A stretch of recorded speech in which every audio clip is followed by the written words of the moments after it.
ચેનલમાં આપનું હાર્દિક સ્વાગત છે। આજે આપણે કોયલાણા ગામમાં આવ્યા છીએ કે જે હરેશભાઈની વાડીએ જે મગફળી વાવણીની મગફળી છે આ ને આ અંદાજે 65 દિવસની થઈ છે। હા 65 દિવસની થઈ ગઈ। 65 દિવસની મગફળી છે, પણ આ તમે જોઈ શકો છો આ 65 દિવસ મગફળી છે, પણ તમે એમાં ફ્લાવરિંગ અને ડોડવા અત્યારે કેવડા છે એ તમે જોઈ શકો છો કે આ જાણે આપને એમ લાગે કે અત્યારે ઓરવેલી મગફળી છે। આમાં છેલ્લા 2 સ્પ્રે સિગ્નોમી કંપનીના બ્લુમેક્સ અને ડિફરના સ્પ્રે કરેલા છે। તો હરેશભાઈને પૂછીએ કે તેને કેવું રિઝલ્ટ મળેલું છે। રિઝલ્ટ બહુ સારું છે ભાઈ। માંડવીનો ફ્લાવરિંગ બહુ થયું, માંડવીમાં કુણપ બહુ છે, આમાં કોઈ એકય પ્રકારનો રોગ નથી ને દોડવા મોટા છે આ દવાઈ।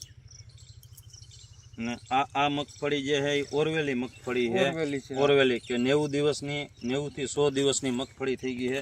હજી તમને ક્યાંય સિંગલ કોઈ પાંદડું હજી લાલ કે પીળું કે ટપકાવાળું કે ગેરું કે વાળું કોઈ વસ્તુ સિંગલ જોવા નથી મળતું કે જે ઓરવેલી મગફળી છે એમાં 2 ડોઝ ડિફરના અને 1 ડોઝ ડિનોક્સાનો મારેલો છે અને છેલ્લે અત્યારે ક્લાઇમેટ મારેલું છે।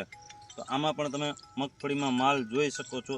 હજી કોઈ પણ ખેડૂત મિત્રોને હજી વાવણીની મગફળી હોય કે 60-65 દિવસની તો એકવાર અવશ્ય બ્લુમેક્સ અને ડિનોક્સાનો સ્પ્રે કરો।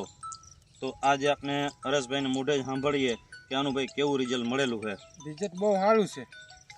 આ માંડવી આમાં પોર અમારે આવો જ માલ હતો તો અમારે વીઘે ખાંડીમાંથી માંડવી થઈ હતી, તો અમારે આ માંડવી વીઘે ખાંડીમાંથી થાય 20 થી 25 મણનો ઉતારાનો આવવાની 25-30 મણ રમતા રમતા આ મગફળી છે 30 મણ રમતા 30 મણ થવી જોઈએ।